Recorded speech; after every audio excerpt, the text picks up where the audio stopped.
Alright, what is up, yeah, guys? It's Alex, aka known as Blicky Asian Boy on Instagram, and also known as Alex's Speed Haven on YouTube. Alright, guys, welcome to my channel, yeah, guys.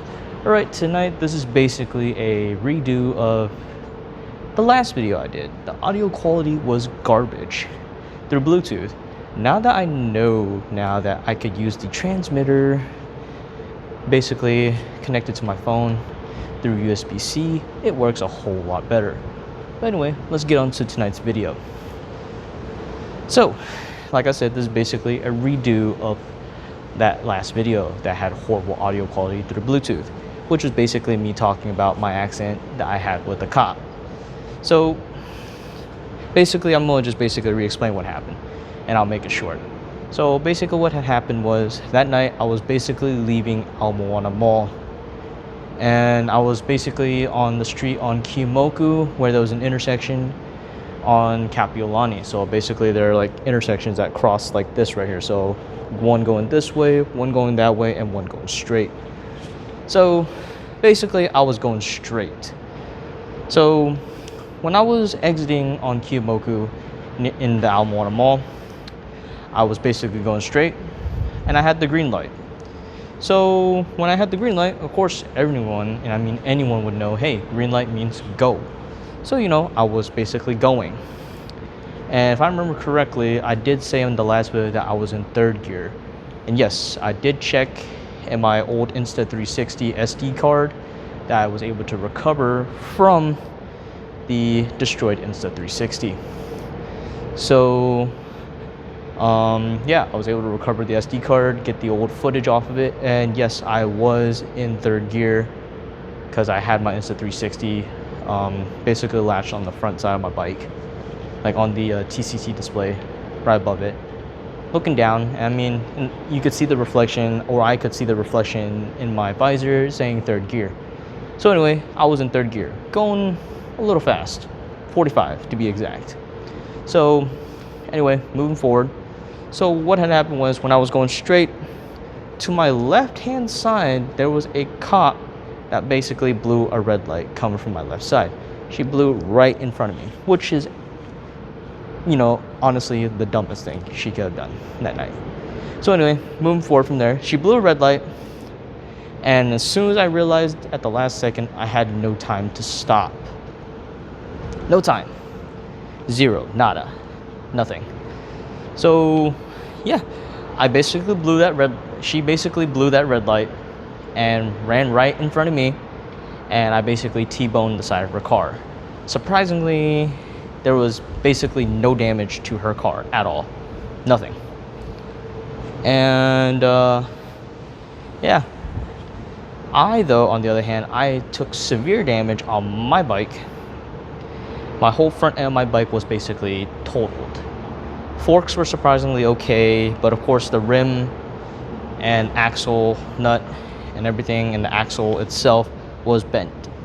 And not to mention the basically the headlights themselves basically got ejected off the whole front end of the vehicle of my motorcycle. And not to mention my TCT display was also ejected off the bike as well. So yeah, I mean, the whole front end basically was gone. So yeah, that was that. Whole front end was basically totaled, gone completely. And I'm not gonna lie, the cop herself, she was kind of a prick. And why did I say that? Because for one, the first thing she did was she came out of her patrol vehicle, and she didn't ask if I was okay. That's the first thing you should usually ask anyone, since, you know, she just caused a whole freaking accident. So instead of that, she asked for a license, registration, and insurance for the motorcycle. I, in my head, was like, damn, no common courtesy of asking if I'm okay? Shoot, man. Okay, I see how it is. It's fine.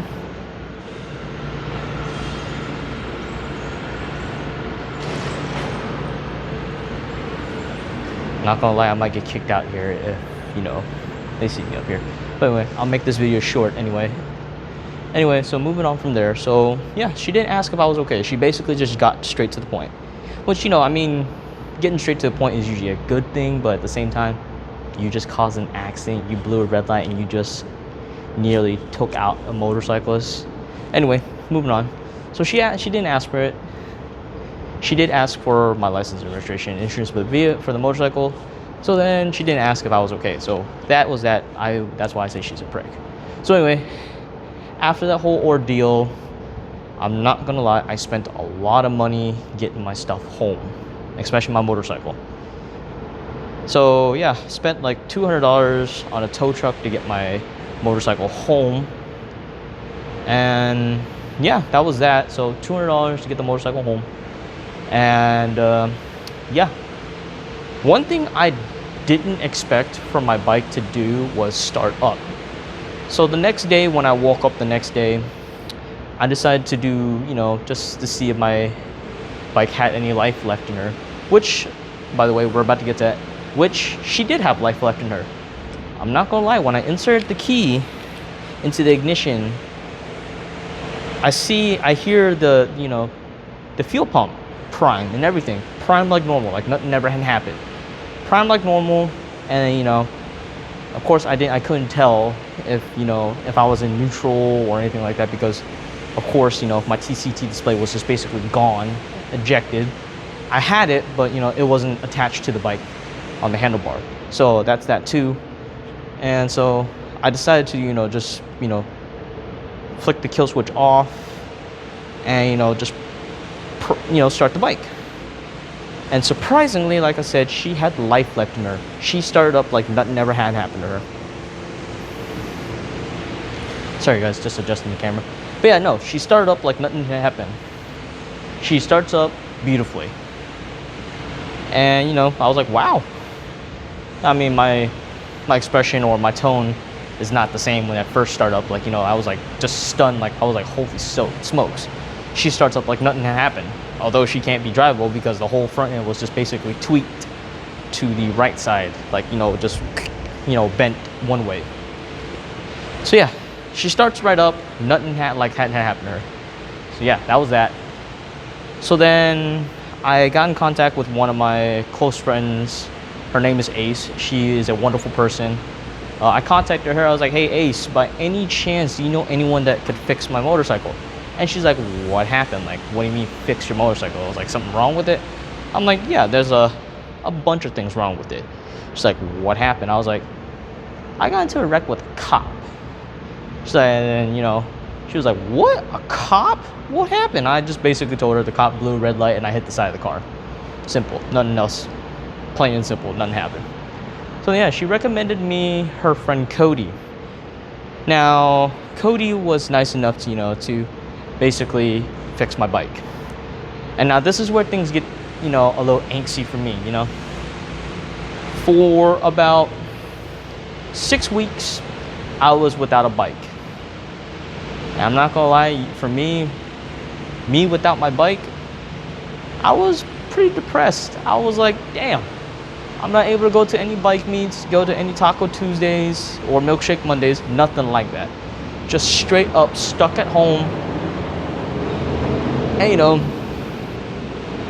not to mention also, like, I was having a hard time getting to work too, because imagine spending $10 to $20 just to get to work, and then another $10 to $20 to get back home. That gets expensive, and I did that for 6 weeks. 6 weeks. Well, actually, no, there was a couple of days where I had my friend, one of my coworkers from my workplace, take me home. So that saved me like $20 there. But still, within the span of 6 weeks, I spent a lot of money on Uber just to get to work.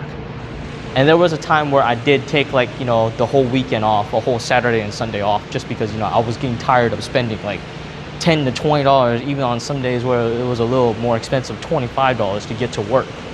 And I can't be spending money like that to get to work. I mean, yeah, I have to get to work. That's how I make money on this island, but still, that just gets expensive, and it's absurd.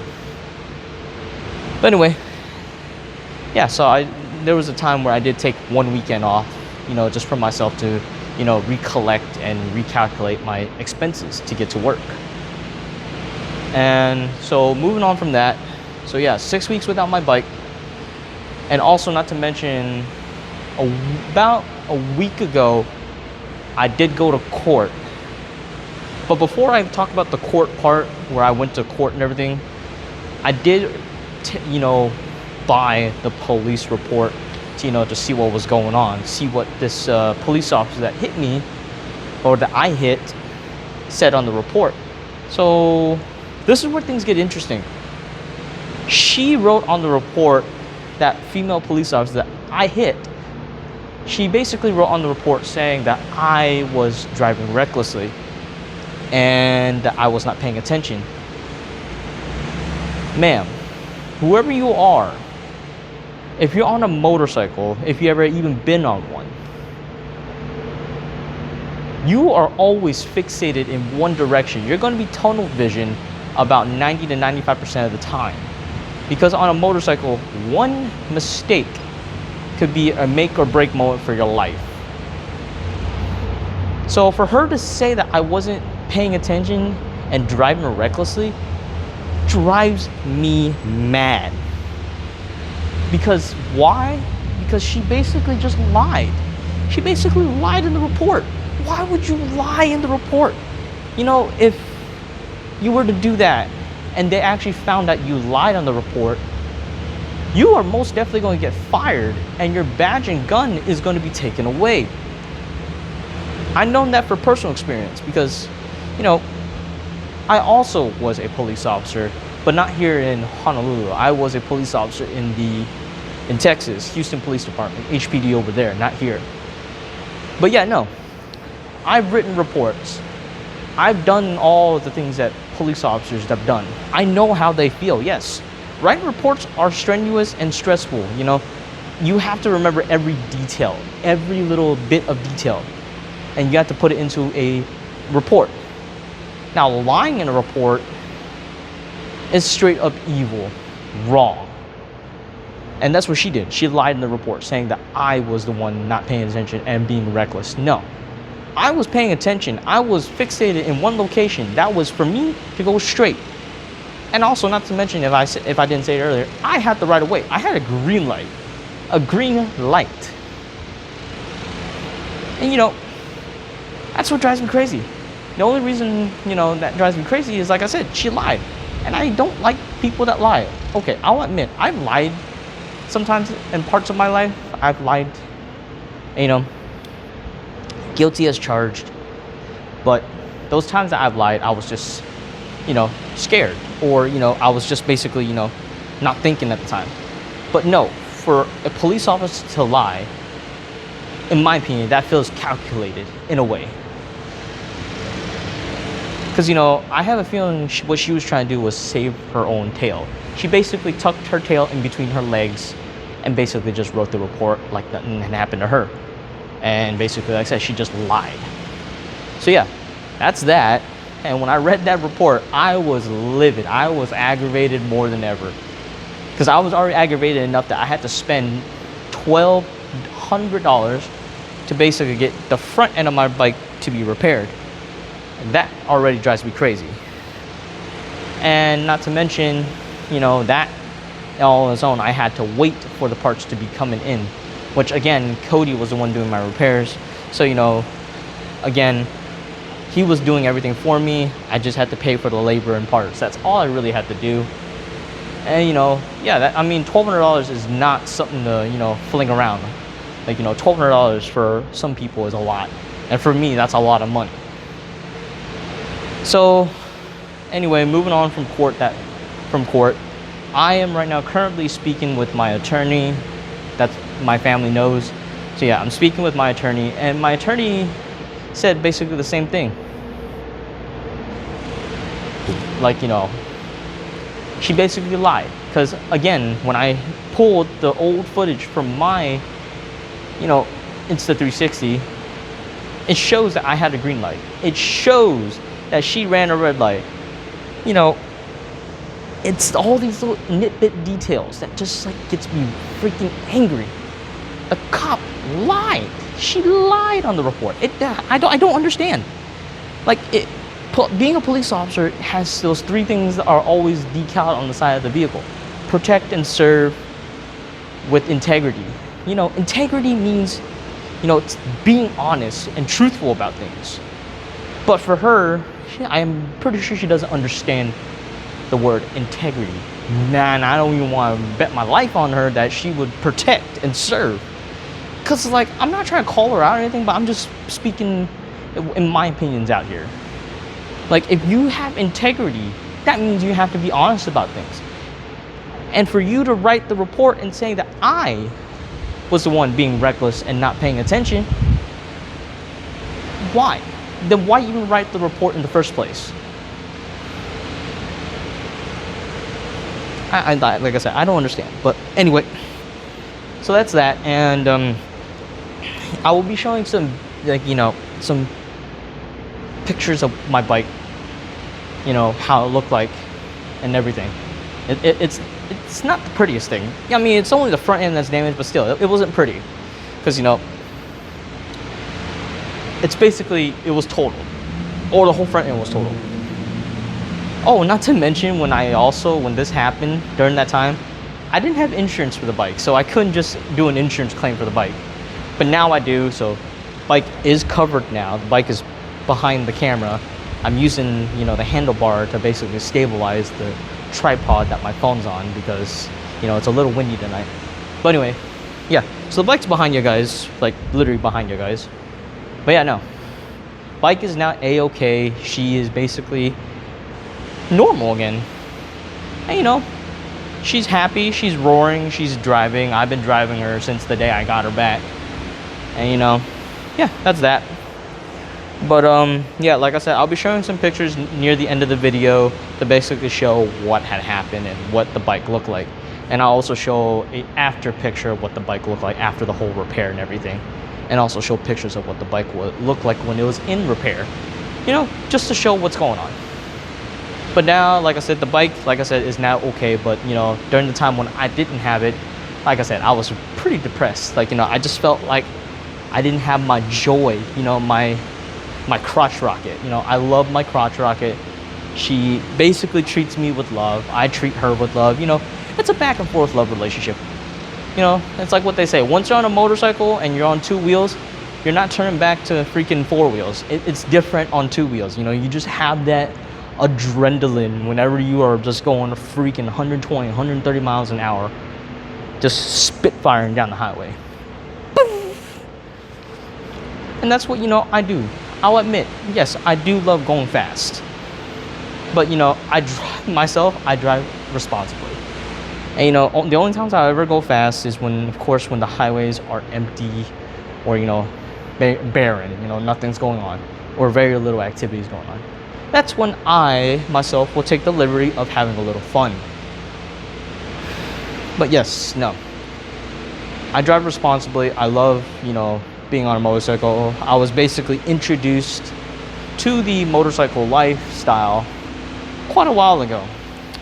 My first ever bike that I had was, so yeah, but basically, I'm getting off course now, but I'm just basically saying I was introduced to the motorcycle life as well by a friend. His name is Kai Sutton.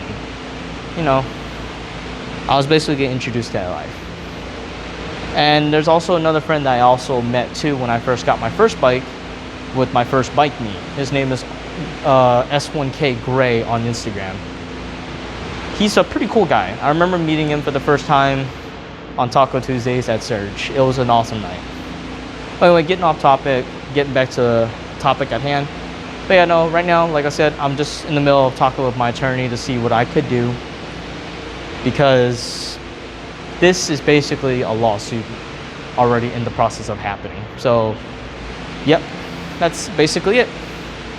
But yeah, you guys, if you guys do drive a motorcycle out there, you guys, drive safe, drive responsibly, wear your gear.